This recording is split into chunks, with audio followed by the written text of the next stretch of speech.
National award मिळणं आणि स्वतःचं घर, या दोन्हीची व्हॅल्यू माझ्यासाठी सेम आहे. फक्त घर गेलं आणि नॅशनल अवॉर्ड मिळालं. आणि ती गेल्यानंतर एक काही वेळाने एक प्रचंड मोठी किंचाळी सेटवरती ऐकू आली, वगैरे अशी, आणि प्रचंड धावपळ झाली सगळ्या सेटची. सगळे धावले बिवले, काय झालं काय झालं. एका अर्थाने मी माझ्या बायकोच्या आनंदावरती गिलगण टाकले, तिच्या स्वप्नांवरती मी पाणी टाकलं. मला खरं तर तो अधिकार नव्हता. फाट्यावर मारतो मी, मला काही फरक पडत नाही. ज्यांना उद्योगधंदे नाहीयेत, ज्यांना कुठल्याच गोष्टीचे काही घेणं नाहीये, किंवा ज्यांना पैसे देऊन बसवले, असेच महाभाग ट्रोल करत असतात. 96% त्याला मिळाले. आणि त्या क्षणी मी त्याला असं म्हणत होतो, 96? मी फक्त हे साल बघितलंय, मार्क्स नाही बघितले. थोड्या वेळाने भाऊ इकडे वडिलांना अग्नी देत होता, आणि तिकडे मी हसेजात्रीच्या खुर्चीत बसून स्किन बघत.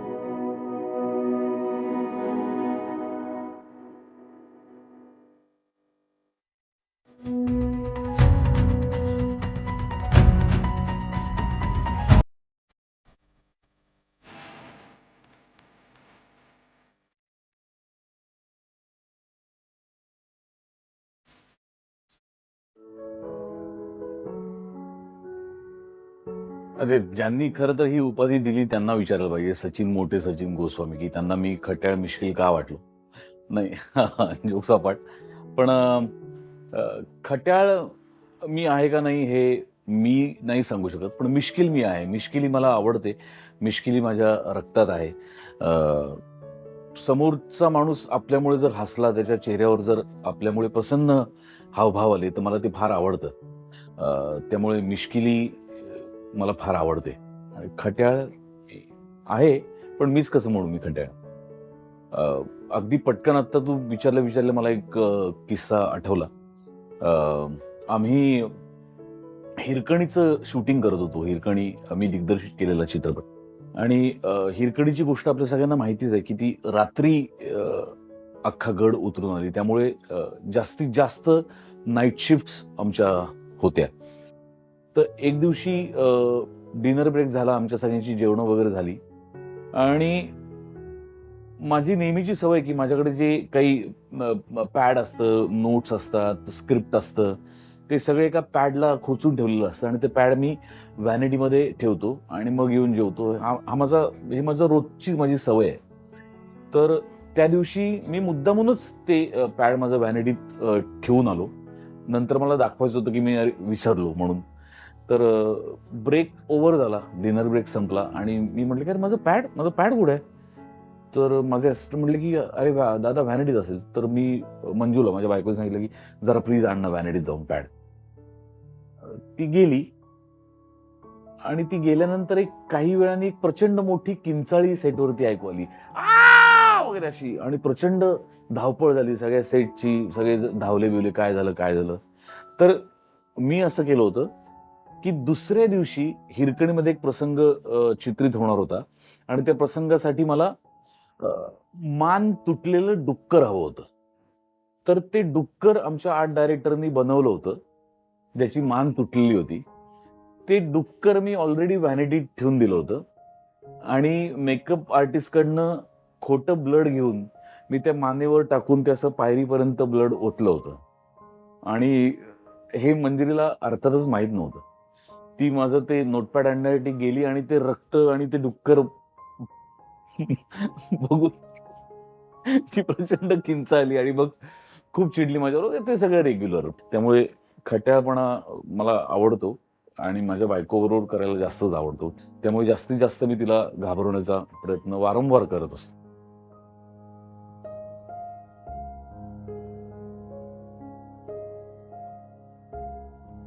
हा सामान्य माणूस आहे, आणि सामान्य माणूसच जज असतो असं मला वाटतं.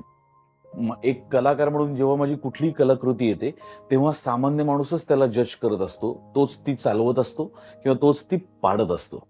त्यामुळे फार उत्तम प्रश्न विचारलास, आणि त्याचं हेच उत्तर आहे की तिथे आम्ही सामान्य माणूस म्हणूनच बसतो, पण सामान्य माणसाच्या पॉइंट ऑफ व्ह्यूनी समोर चाललेलं जज करणं हे त्या खुर्चीचं काम आहे.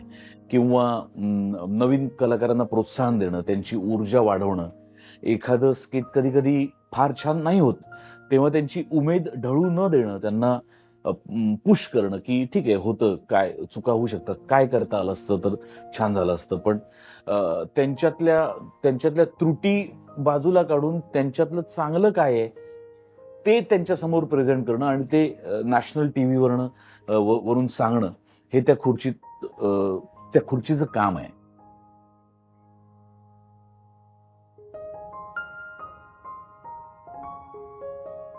बॅक टू बॅक झालोय आणि ते झालं असं की झी मराठीवरच्या बऱ्याच मालिका बॅक टू बॅक माझ्या गाजल्या. वादळवाट, पिंपळपान, मृण्मयी, सगळ्यात जास्त माझी गाजलेली मालिका अवघाची संसार. आणि अवघाची संसार चालू असतानाच सेलिब्रिटी सारेगमप आलं. युद्ध ताऱ्यांचे, स्वप्नस्वरांचे, तो सीझन आला आणि तो सीझन मी जिंकलो.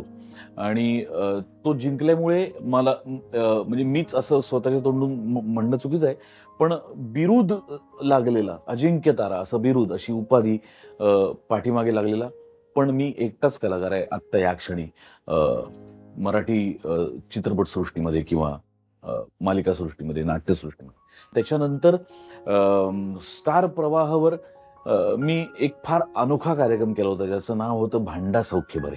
त्याचे 1200 भाग आम्ही केले. प्रचंड वेगळा कार्यक्रम होता. सासू सुनांमधली भांडणं मिटवण्याचा कार्यक्रम होता आणि अनेक कुटुंबांमधली भांडणं आम्ही मिटवली. अनेक उद्ध्वस्त झालेली कुटुंब आम्ही एकत्र आणली. अनेक लांब गेलेल्या माणसांना आम्ही त्या कार्यक्रमाच्या माध्यमाने पुन्हा जवळ आणलं आणि त्या शोचं फलित म्हणून मी स्टारचा ब्रँड झालो.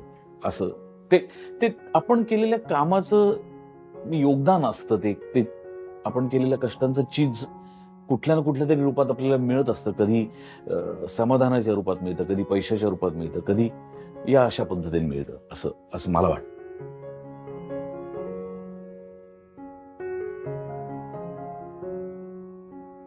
करंट सिनारिओ असा आहे की ज्या पद्धतीचं काम मी आता मराठीत करतोय, ॲज अन ॲक्टर म्हणून, ॲज अ डिरेक्टर म्हणून, आय एम हॅपी. म्हणजे मी आनंदी आहे, प्रचंड आनंदी आहे. हे सगळं सोडून किंवा या सगळ्याला डावलून हिंदीमध्ये जायचं, काहीतरी दुय्यम रोल करायचे. बरं, पैसेही हिंदीत खूप पैसे मिळतात असं मी खूप ऐकलं. वस्तुस्थिती तशी नाहीये. म्हणजे मी आता 2-3 वेब सिरीजसाठी पण माझं फायनल झालं होतं कास्टिंग. पण पैसे ऐकल्यानंतर मी असा विचार केला की यार, ह्याच्या 7 ते 8 पट जास्त पैसे मला मराठीत मिळत आहेत. 10 पट म्हटलं तरी अतिशयोक्ती होणार नाही. इतक्या कमी पैशात मी हा सेकंडरी रोल करायचा कशासाठी? म्हणजे काहीच कारण नाही. त्यांना मराठीतले आर्टिस्ट हवेत, कारण मराठीतले आर्टिस्ट बापच आहेत. ह्याच्यात काही दुमतच नाही, ह्याच्यात काही शंकाच नाही. त्यांच्या रिटेक्सचा वेळ वाचतो. मराठी ऍक्टर्सचं पाठांतर फार अप्रतिम असतं. नाटकातून ते आलेले असल्यामुळे ते खणखणीत टेक देतात. त्यांना दुसऱ्या टेकची गरज पडत. या सगळ्या गोष्टीचा फायदा त्यांना होतो. पण मग आर्टिस्टचाही फायदा व्हायला पाहिजे ना. त्या रेशोनी तुम्ही पैसेही द्यायला पाहिजेत. तिथे तुम्ही म्हणता नाही मराठी आर्टिस्ट को एवढा पैसा कोण देगा, तो नाही करणे काय भाई काम. मला म्हणजे जिथे मला उत्तम मान मिळेल आणि उत्तम पैसे मिळतील तिथे मी हिंदीत काम करीनच की. 100 चित्रपट देवाच्या पाठिंब्याने, देवाच्या आशीर्वादाने पूर्ण झालेत.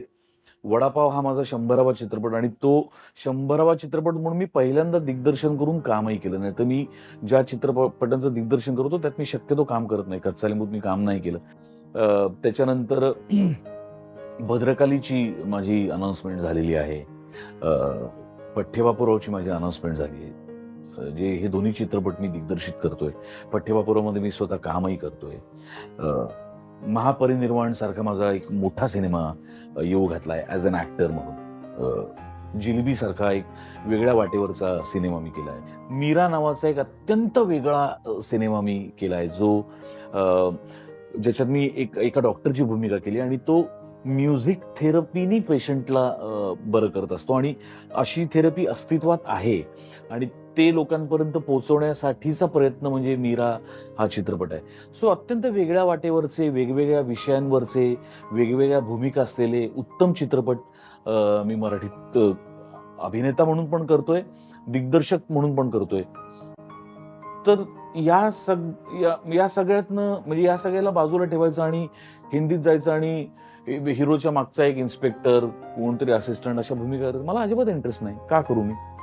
I don't mind. म्हणजे माझं चाललंय ते उत्तम चाललंय. जेव्हा इथे माझ्या असेल उत्तम रोल हिंदीतला आणि उत्तम पैसे, तेव्हा येईल आपोआप. आणि माझा नशिबावर खूप विश्वास आहे, कारण माझ्या कष्टांवर विश्वास आहे. मी प्रामाणिकपणे कष्ट करत राहिलो म्हणून 90 चित्रपटानंतर का होईना एक धर्मवीर सारखा सुपरहिट सिनेमा माझ्या आयुष्यात आला, एक चंद्रमुखी सारखा सुपर डुपर हिट सिनेमा माझ्या आयुष्यात आला. थोडा वेळ लागला, थोडा नाही बराच वेळ लागला, पण आला. पण हरकत नाही, अजून थोडा वेळ लागेल, पण हिंदीतही होईल काहीतरी.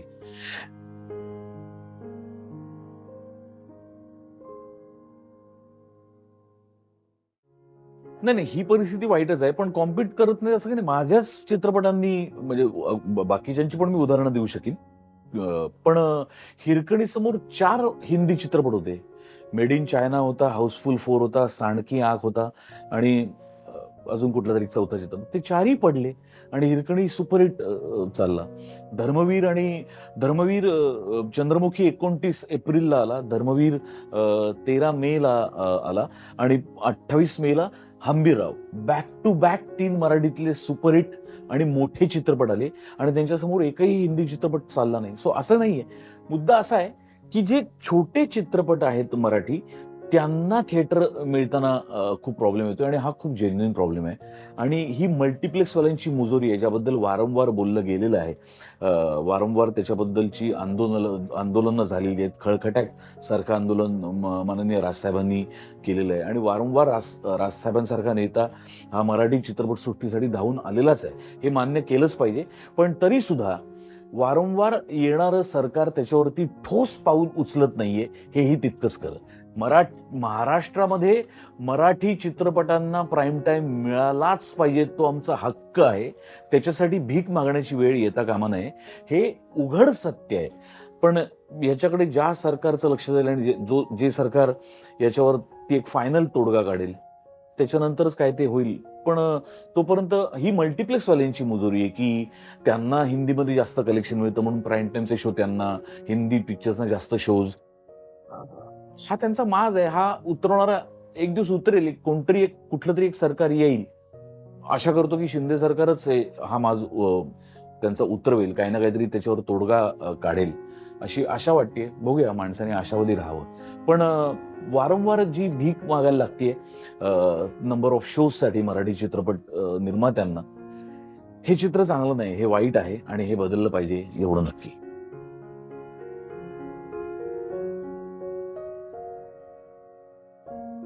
पुस्तक लिहून झालं. माझा आनंद नावाचं पुस्तक लिहून झालं. त्याची पहिली दुसरी आवृत्ती पण संपली. त्याची तिसरी आवृत्ती आता आली. मेहता पब्लिशनी ते पब्लिश केलेलं पुस्तक आहे. त्याच्यात मी काही माझं कौतुक किंवा मी किती मोठा आहे हे दाखवण्याचा माझा अजिबात प्रयत्न नाही. मी मोठा नाहीच आहे. पण एखाद्या कलाकाराला एखादी भूमिका मिळण्यासाठी त्यांनी घेतलेला ध्यास, ती मिळाल्यानंतर त्यांनी केलेले प्रयत्न, ती यशस्वी झाल्यानंतर आलेली जबाबदारी आणि ती टिकवून ठेवण्यासाठीचा त्यांनी केलेले प्रयत्न किंवा तो जगत असलेलं त्याचं जगणं, ती जबाबदारी टिकवण्यासाठी इतका मोठा पल्ला आहे त्या पुस्तकाचा. त्यामुळे तरुण पिढीला ते मार्गदर्शक ठरेल असं मला फार मनापासून वाटतं. आणि म्हणूनच की काय त्याच्या 2 आवृत्त्या संपल्या असाव्या, लोकांना ते वाचावं असं वाटतंय, याचा मला आनंद आहे.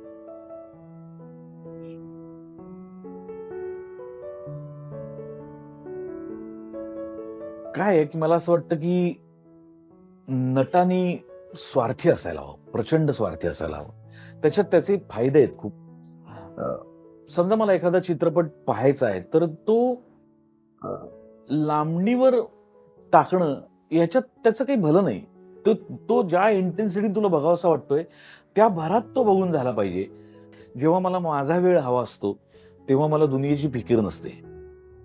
तो माझा वेळ आहे, तो माझ्या स्वार्थासाठी मला हवा असलेला वेळ आहे, जेणेकरून माझं भलं होणार आहे, मी जे प्रोजेक्ट करतोय त्याचं भलं होणार आहे आणि त्याच्यासाठी ते सगळं वाचणं, तो वेळ स्वतःला देणं, ही प्राथमिक गरज आहे आणि ती मी केलीच पाहिजे.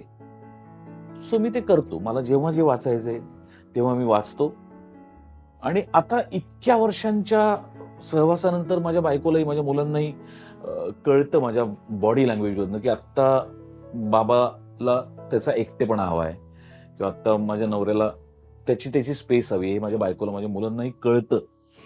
ती ती स्पेस, तो वेळ ते मला देतात आणि त्याबद्दल मी त्यांचा आजन्म ऋणी आहे. आणि मला असं वाटतं हे करायला पाहिजे. ह्याच्यात काही फार मोठेपणा नाही. हे सगळं करूनच तुम्ही समृद्ध होत असता, शिकत असता आणि तुम्ही जेवढं वाचाल तेवढं तुम्ही दाखवू शकता चेहऱ्यावर. कधी-कधी ते वाचलेलं तुम्हाला रिकलेक्ट होतं आणि त्या इमोशन्स तुमच्या चेहऱ्यावर नकळत येतात किंवा हास्य जत्रेमध्ये एखादी कमेंट देताना एखादं उदाहरण असेल, ते मी कुठेतरी वाचलेलं असतं. त्याच्यावरनं ते माझ्या डोक्यात येतं आणि मग ते बोललं जातं. सो वाचन हे असलंच पाहिजे आणि हा वेळ माझा आहे, तो माझा जन्मसिद्ध हक्क आहे आणि तो मी मिळवतोच.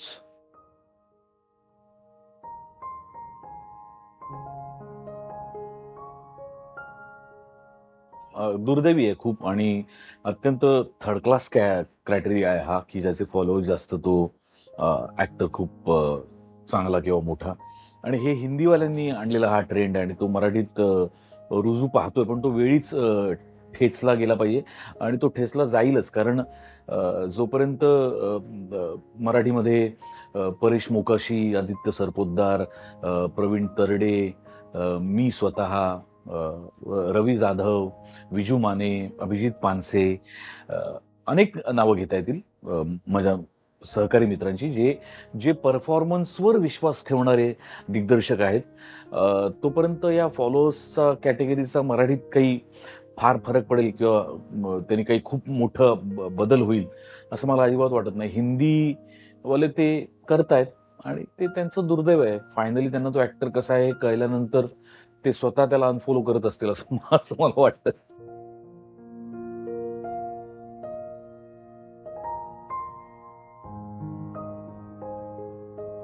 फाट्यावर मारतो मी. मला काही फरक पडत नाही.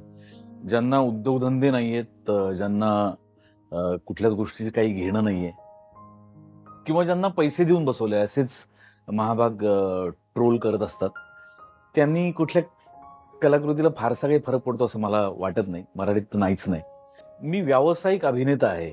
चित्रपट, नाटक, मालिका, जाहिराती करून पैसे कमावणं आणि माझ्या कुटुंबाची गुजराण करणं हे माझं काम आहे. मी पूर्ण वेळ व्यावसायिक अभिनेता आहे.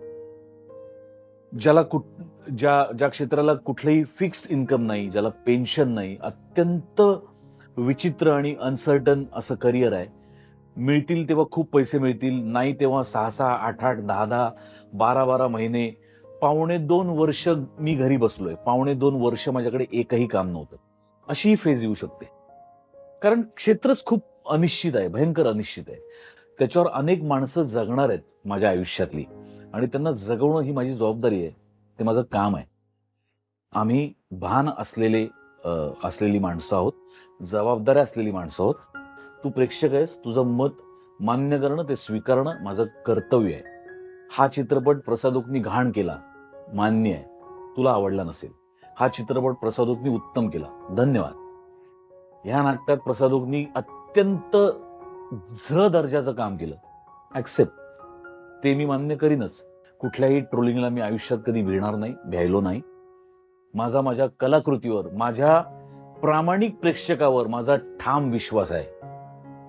जे माझा चित्रपट बघून माझ्या चुका सांगतात, जे माझं नाटक बघून माझ्या चुका सांगतात, जे हास्यजत्रा बघून मला सांगतात, की ही कमेंट आवडली, ही कमेंट नाही आवडली.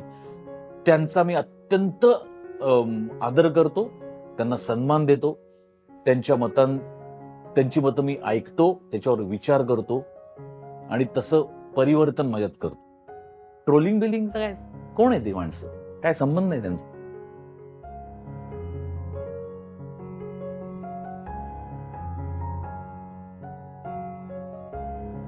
वेड वेड लागल्याशिवाय इतिहास घडत नाही, वेडी माणसंच इतिहास घडवतात, हे आपण अनेकदा वाचलंय, ऐकलंय.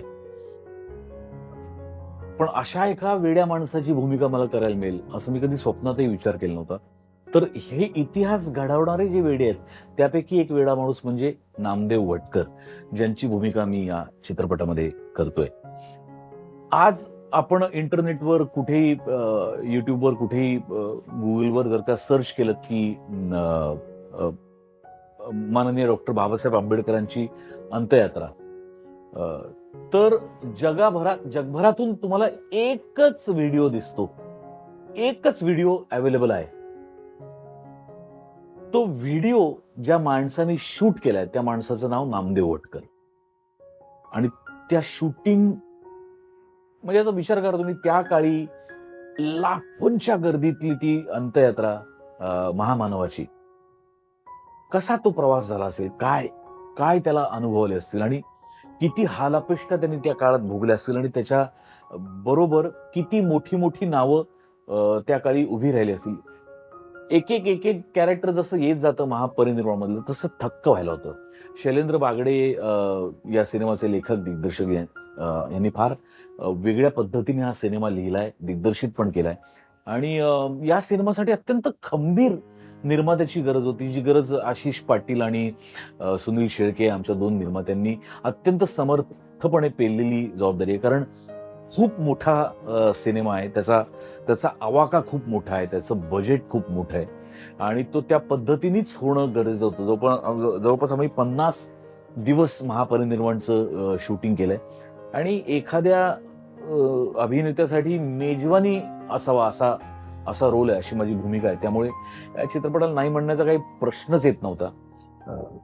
स्क्रिप्ट वाचल्या क्षणी माझा होकार होता. दुसऱ्या दिवशी माझं कॉन्ट्रॅक्ट साईन झालं होतं आणि त्या सगळ्या प्रवासाला सुरुवात झाली. पण मला असा फार विश्वास आहे की ज्या माणसाने इतिहास घडवला त्या माणसाचा पडद्यावरचा प्रवास चित्रपटसृष्टीत सुद्धा इतिहास घडवेल असा मला विश्वास वाटतो. हा चित्रपट लोकांना नक्की आवडेल. अत्यंत वेगळ्या पद्धतीचा चित्रपट आहे. पुन्हा एकदा एका पद्धतीने माननीय डॉक्टर बाबासाहेब आंबेडकरांना वाहिलेली ही आदरांजली आहे. बाबासाहेबांची भूमिका करणारा नट अजून आम्ही उघड केलेला नाही, पण तो पण फार मोठा आहे आणि त्यांनी पण फार अप्रतिम भूमिका केलेली आहे बाबासाहेबांची या चित्रपटामध्ये. माझ्या सोबतीला अंजली पाटील आहे या चित्रपटामध्ये, गौरव मोरे आहे, कमलेश सावंत आहेत. सगळ्या ऍक्टर्सची फळी फार मस्त आहे. आणि विशेष उल्लेख करावा लागेल तो या चित्रपटाच्या छायाचित्रकाराचा.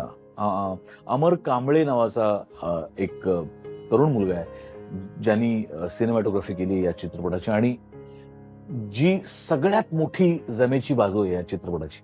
त्यामुळे एक उत्तम टीम जमून आली. रोहनचं म्युझिक आहे आणि मी सुद्धा तितक्याच डेस्परेटली महापरिनिर्वाणची वाट बघतोय. नुकतंच आम्ही त्याची तारीख अनाऊन्स केली. यावर्षी 6 डिसेंबरला हा चित्रपट संपूर्ण जगात प्रदर्शित होतोय आणि लोक त्याला उत्तम प्रतिसाद देतील अशी आशा वाटते.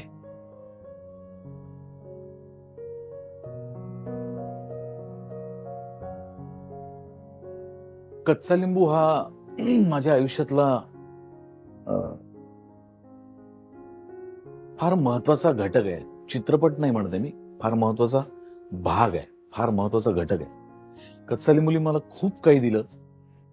काही गोष्टी गेल्या पण माझ्या हातातून.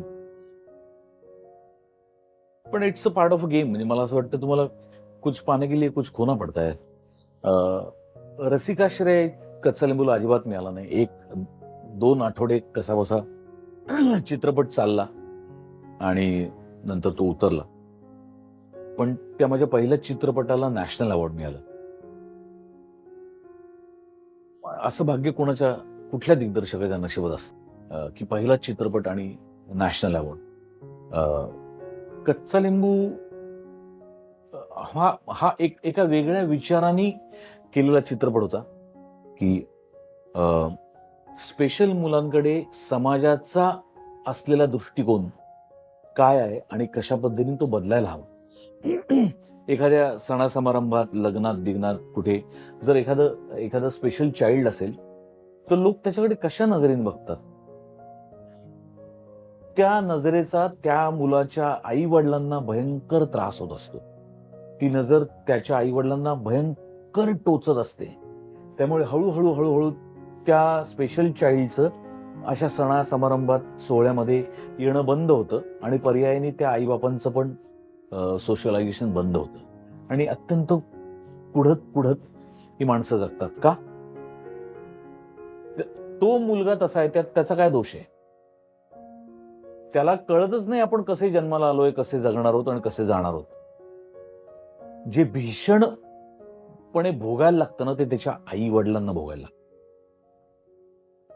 तर त्या आई वडिलांकडे आणि त्या मुलांकडे बघण्याचा दृष्टिकोन बदलावा या प्रामाणिक प्रयत्नातून निर्माण झालेला चित्रपट म्हणजे कच्चा लिंबू.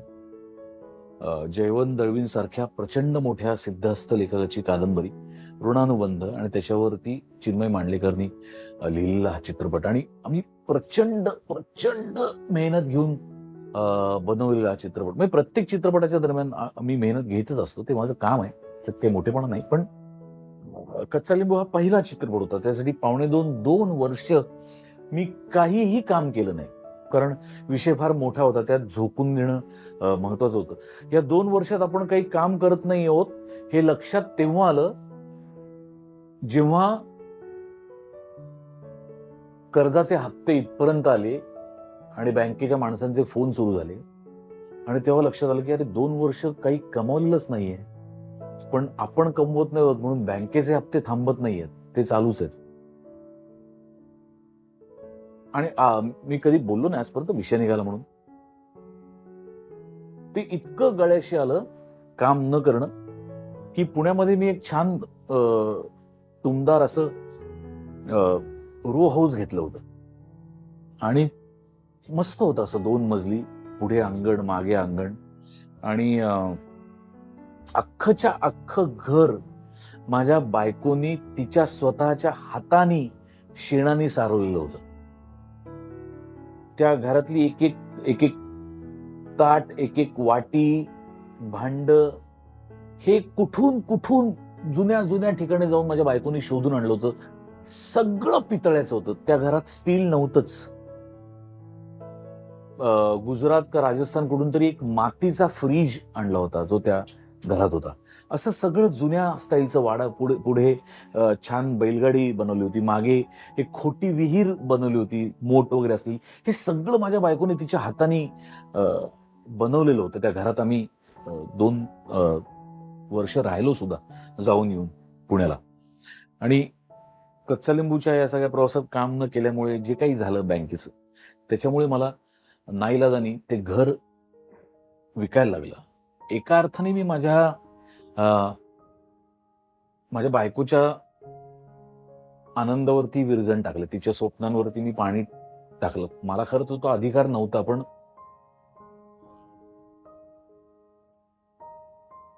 एक कलाकृती चांगली व्हावी, त्याच्यात आपल्याला झोकून देऊन काम करता यायला हवं, म्हणून मी तो डिसिजन घेतला होता की 1-2 वर्ष काही न काम करण्याचा. ज्या डिसिजनला माझ्या बायकोची पूर्ण सहमती होती, तिला विश्वासात घेऊनच ते पाऊल मी उचललेलं होतं. आणि शेवटी तिच्याच स्वप्नांवरती मला पाणी सोडायला लागलं. नाईलाजाने मला ते घर विकायला लागलं, जे खरं तर आमच्या दोघांचंही खूप काळ पाहिलेलं स्वप्न होतं. माझी मुलं लहान असताना त्या घरात जायची, झोपाळ्यावर बसायची. माझे वडील, तिचे वडील दोघेही होते जे त्या घरात यायचे. आज ते घर माझ्या हातात नाही. माझं घर गेलं, पण कच्चा लिंबूनी मला नॅशनल अवॉर्ड दिला. आनंद जर तराजूत टाकायला गेलो ना, तर खरं तर दोन्ही पारडी सेम लेवलला आहेत. एका प्रामाणिक कलाकाराला पहिल्या चित्रपटाला नॅशनल अवॉर्ड मिळणं आणि स्वतःचं घर, या दोन्हीची व्हॅल्यू माझ्यासाठी सेम आहे. फक्त घर गेलं आणि नॅशनल अवॉर्ड मिळालं. पण कच्चा लिंबू हा अत्यंत जवळचा विषय आहे, अत्यंत जिव्हाळ्याचा विषय आहे. खूप मनापासून केलेला चित्रपट आहे आणि अनेक मोठ्या लोकांनी त्याचं कौतुकही केलं. जगभर तो चित्रपट फेस्टिवल्सच्या माध्यमातून गेला क्रिटिकली व्हेरी वेल ॲक्लेम्ड फिल्म म्हणू शकतो आपण त्याला, पण commercially yes it was a flop film. कोविडचा फर्स्ट अटॅक झालेला होता ऑलरेडी. तो खूप डेंजरस होता. आपण सगळेच एका भयानक अनामिक अशा भीतीमध्ये जगत होतो. ते थोडी त्याची झळ कमी झाल्यानंतर गव्हर्नमेंटनी बायोबबलमध्ये शूटिंग करण्याची परवानगी दिली. पण त्याकरता मुंबईतून बाहेर जाणं फार गरजेचं होतं, जेणेकरून एक युनिट त्या बायोबबलमध्येच राहील. म्हणजे तिथनं त्या युनिटमधला एकही माणूस त्या जागेतनं बाहेर जाणार नाही, नवा एकही माणूस त्या जागेत आत येणार नाही. अशा पद्धतीने त्या कामाचे नियम सरकारने बनवले होते आणि ते अगदी प्रॉपर त्याच पद्धतीने फॉलो करत हास्य जत्रेचं मला असं वाटतं पूर्ण मोठं युनिट आम्ही दमनला पोहोचलो. मुंबई सोडून दमनमध्ये एका 5 स्टार हॉटेलमध्ये तो सेट बांधला होता हास्य जत्रेचा आणि तिकडे आम्ही शूटिंग करणार होतो. आणि 29 एप्रिल आजही मला आठवतं. 29 एप्रिलला आम्ही दमनमध्ये पोहोचलो, सगळे सेटल झालो आणि 30 तारखेला तिकडच्या शेड्यूलचा पहिला एपिसोड चालू होणार सकाळी 9 वाजता. आम्ही 6-7 वाजता उठलो, आवरायला लागलो आणि उठल्यानंतर जरा थोडा फ्रेश झाल्यानंतर फोन बघितला तर बायकोचे 8-10 मिस कॉल होते त्याच्यावर. मी झोपलो होतो त्यामुळे मी ते पाहिलं नव्हतं. उठल्यानंतर मी ते पाहिले आणि मी फोन केला आणि तिने मला सांगितलं की वडील गेलेत माझे म्हणून. तर मी पुण्यामध्ये, मुळात मी पुण्याचा असल्यामुळे पुण्यात अनेक मित्र आहेत, चांगल्या ओळखी आहेत. एका मित्रा थ्रू त्यावेळेचा जो मेडिकल ऑफिसर जो कोविडच्या सिच्युएशनमध्ये पुण्यात होता त्याच्याशी कॉन्टॅक्ट झाला माझा. मी त्यांना सांगितलं की माझे वडील आहेत, तर आपण काय करू शकतो. तर तो म्हणला की साहेब सिच्युएशन भयंकर डेंजरस आहे, अर्धा ते पाऊण तास ठेवण्याची आम्हाला परवानगी आहे. मॅक्झिमम तुम्ही स्वतः मला फोन करताय, तुम्ही रिक्वेस्ट करताय म्हणून अजून एक 15 मिनिटं अर्धा तास एवढाच वेळ ठेवू शकतो.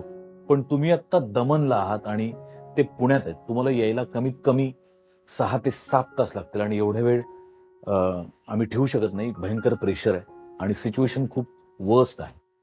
सो आय एम हेल्पलेस असं तो मला म्हणाला. जे ऐकल्यानंतर काही प्रश्नच नव्हता जाण्याचा. एकतर ट्रॅव्हलमध्येही खूप बंधनं होती, सगळे प्रवास त्या वेळात आपण करू शकत नव्हतो तो, आणि एवढं करून ते ठेवणार नव्हतेच. म्हणून मी त्यांना रिक्वेस्ट केली की मला एक भाऊ व्हिडिओ कॉल लावेल, मला एकदा फक्त बघू देत शेवटचं वडिलांना. तर तो म्हणाला नाही साहेब, इथे मोबाईल आणण्याचीच परवानगी नाहीये, मोबाईल बाहेर ठेवून आलेत तुमचे भाऊ, त्यामुळे तेही शक्य नाही. मी त्यांना म्हटलं तुमच्याकडे तुमचा फोन असेल, तुमच्या फोनवरून मला लावता का. तर ते म्हणाले नाही, आम्हाला अलाउड नाही, मी नाही करू शकत. सो मी शेवटचं वडिलांना पाहिलंच नाही. थोड्या वेळाने भाऊ इकडे वडिलांना अग्नी देत होता आणि तिकडे मी हास्य जत्रेच्या खुर्चीत बसून स्किट बघत होतो.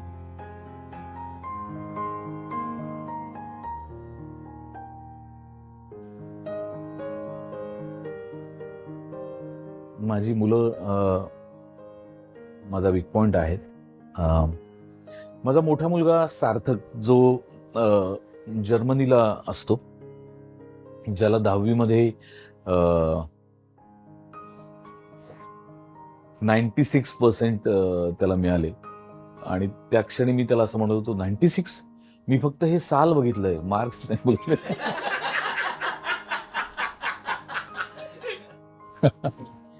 तर तो भयंकर हुशार आणि भयंकर फोकस्ड. ही दोन्ही माझा वीक पॉइंट अशासाठी आहेत की यांचा जन्म झाल्यानंतर मी अत्यंत प्रामाणिकपणे असं ठरवलं होतं की ह्यांच्यावर मी संस्कार करणार नाही.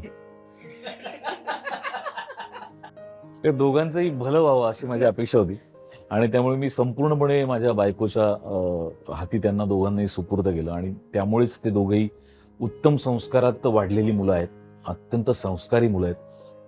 10वी मध्ये इतके अप्रतिम मार्क्स पडल्यानंतर त्यांनी त्याचा डिसिजन घेऊन त्यांनी त्याचं शिक्षणाची त्याची फॅकल्टी त्याची जी काय आहे ती निवडली. तो इंटरनॅशनल मार्केटिंग मॅनेजमेंट च्या कोर्ससाठी जर्मनीला गेला आणि तो मागच्याच 2-3 महिन्यांपूर्वी त्याचं हे झालं कॉन्व्होकेशन. तो बॅचलर झाला आणि आता तो मास्टर्ससाठी पुढे कुठेतरी जाणार आहे. आणि छोटा माझा मुलगा SYला आहे रुईया कॉलेजला आणि तो आय होप तो आमच्याच क्षेत्रात यावा अशी माझी इच्छा. एकाने तरी कोणीतरी बापाच्या मार्गावरून चालत जावं असं आपलं प्रामाणिकपणे मला वाटतं. पण मी कधी कुणाला दोघांपैकी कुणालाही कसलं कंपल्शन केलं नाही कुठलंही फील्ड निवडण्याचं. कारण माझा या गोष्टीवर ठाम विश्वास आहे की मुलांच्या मागे लागू नये, त्यांच्या मागे उभं राहावं. सो मी ते जे काही डिसिजन घेतील त्याच्या मागे मी उभा आहे. मोठा आता त्याच्या मार्गाला लागलाय. छोटा आता पुढच्या वर्षी पास आउट होईल. तो म्हणतोय असं की बाबा मला तुला असिस्ट करायचं आहे किंवा बघूया. पण अजून ते जे काही डिसिजन घेतील त्याला मी पाठिंबा देईन, पाठबळ देईन. पण मुलगा जेव्हा जर कधी असं मला तो एकदा म्हणलं मला ऍक्टर व्हावं असं वाटतंय बाबा, त्या क्षणी मी त्याला असं म्हणालो होतो नाही हो, मी एकाही ठिकाणी तुझं नाव सजेस्ट करणार नाही. कारण तुझ्या बापाचं नाव कुणी कधी सजेस्ट नाही केलं. सो मी पण तुझं नाव कधी सजेस्ट करणार नाही. तुझं जे काही ते तुझं तुला बघायचंय, तुला कमवायचं. आणि त्या क्षणी तो म्हणला फर्स्ट क्लास, थँक्यू बाबा, असं तो मला म्हणल्यानंतर मला असा अभिमान वाटला की येस यार माझा रक्त आहे.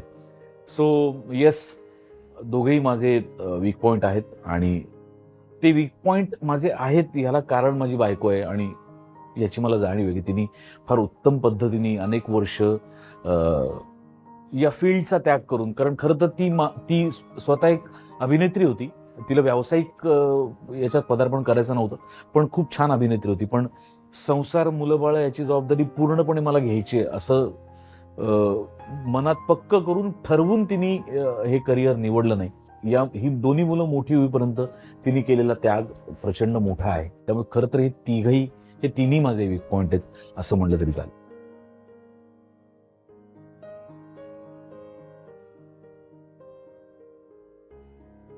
माझी वडापाव नावाची फिल्म येते जी मी मगाशी म्हटलं त्याप्रमाणे मी डिरेक्ट केली आणि मी कामही केलंय. मीरा नावाची माझी एक फिल्म येते ज्यात मी फक्त अभिनेता आहे. जिलबी नावाची माझी फिल्म येते ज्यातही मी फक्त अभिनेता आहे.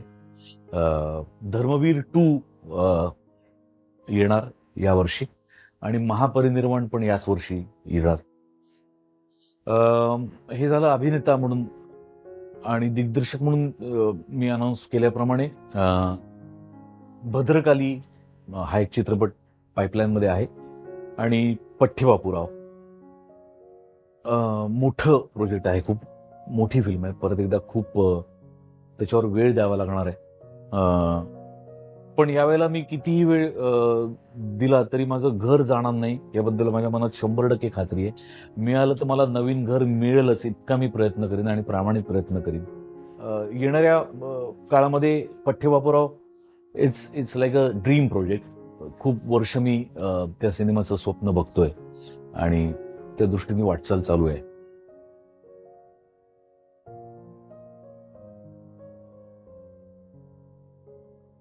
नाही, भीती कधीच नाही वाटली.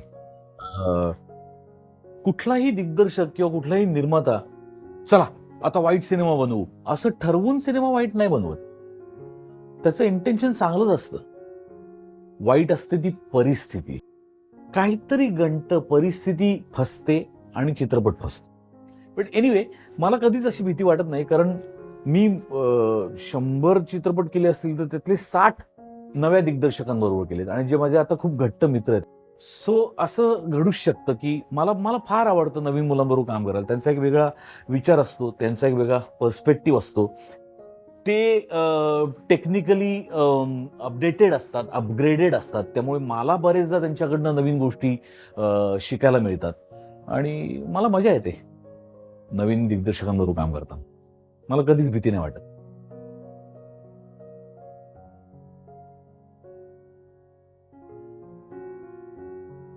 थँक्यू. मी म्हटलं पाहिजे तुम्हाला खरं तर की तुम्हाला माझ्यासारख्या फटकळ माणसाला बोलवा. ते ऍक्च्युली ना खट्याळ, मिश्किल, रुबाबदार आणि फटकळ असं आहे. ते चौथं ते लावत नाहीत. मला फार मजा येते.